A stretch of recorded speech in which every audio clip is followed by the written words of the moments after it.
প্রিয় দর্শক, আসসালামু আলাইকুম। আপনাদের তৃতীয় শুভেচ্ছা জানিয়ে শুরু করছি আমাদের নতুন আজকের আরেকটি প্রতিবেদন। আপনারা দেখতে পাচ্ছেন আমাদের সামনে ফুটফুটে সুন্দরী বোন দাঁড়িয়ে আছে। আমরা আজকে বোনের বাস্তব জীবনের গল্পগুলো তুলে ধরবো। আসসালামু আলাইকুম আপু। ওয়ালাইকুম আসসালাম। ভালো আছেন আপু? কেমন আর ভালো থাকুন ভাই।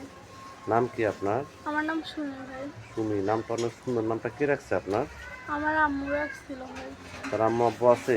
না ভাই নাই। ভাই বোন আছে আপনার? না, থাকেন কোথায় আপনি? থাকেন খালার কার কাছে কাছে? থাকি আমি। খালার কাছে থাকেন। হ্যাঁ, কি কাজ করেন আপনি? আমি যা কাজ ভাই যখন পাই সেখন আমি তাই কাজই করি। কখনো ফুল গাঁথি, কখনো মানুষের বাড়ি কাজ করি। বয়স চলে কত আপনার? আমার বয়স 18। 18 বছর। লেখাপড়া করছেন? না ভাই করি নাই। আরবি নামাজ কালাম পড়তে পারেন? হ্যাঁ ভাই পারি। আচ্ছা, পাঁচ ওয়াক্ত নামাজ পড়েন? হ্যাঁ ইউটিউবে কেন আসছেন? ভাই, অনেক কষ্ট করে একটা মনের মানুষের জন্য। মনের মানুষের জন্য। হ্যাঁ। এই যে আপনি এগুলো দেখে শুনতে মাশাআল্লাহ অনেক সুন্দর, অনেক ভালো লাগতেছে আপনাকে দেখতে।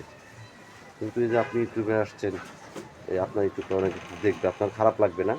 না ভাই, লাগবো না। যে আমার চায় তার, সে আমাকে দেখলে কোনো সমস্যা নেই। আচ্ছা, আচ্ছা। এখন তুমি কি বেদে না গৃহস্থ? গৃহস্থ ভাই। গৃহস্থ করেন। তুমি কেমন মানুষ চাচ্ছ? অনেক ভালো, যে আমার পাশে থাকবে তাকে আমি শুধু চাই, আর অন্য মানুষকে আমি চাই না ভাই।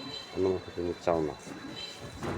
তো এখন দেশ বিদেশ থেকে অনেক ব্যক্তি তোমাকে ফোন দিবে, তুমি ঠিকমতো কথাবার্তা বলবা তো? হ্যাঁ, ওই দেখেই থাকে এবং ভাই।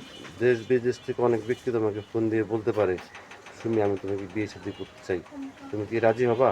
হ্যাঁ, যদি কেউ আমাকে ভালোবাসে, আমার পাশে থাকে, তাহলে আমার মাথার মুকুট হয়ে যাবে। যে আমার ভালোবাসা দিয়ে আগলে রাখবে তাকে আমি আমার মাথার মুকুট বানাতে চাই ভাই।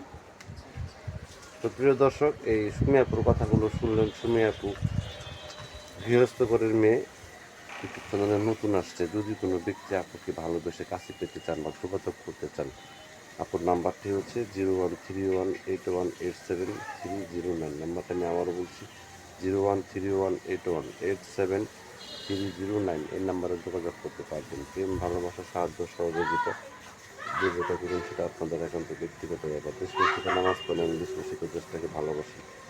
ভালো থাকেন। আসসালামু আলাইকুম।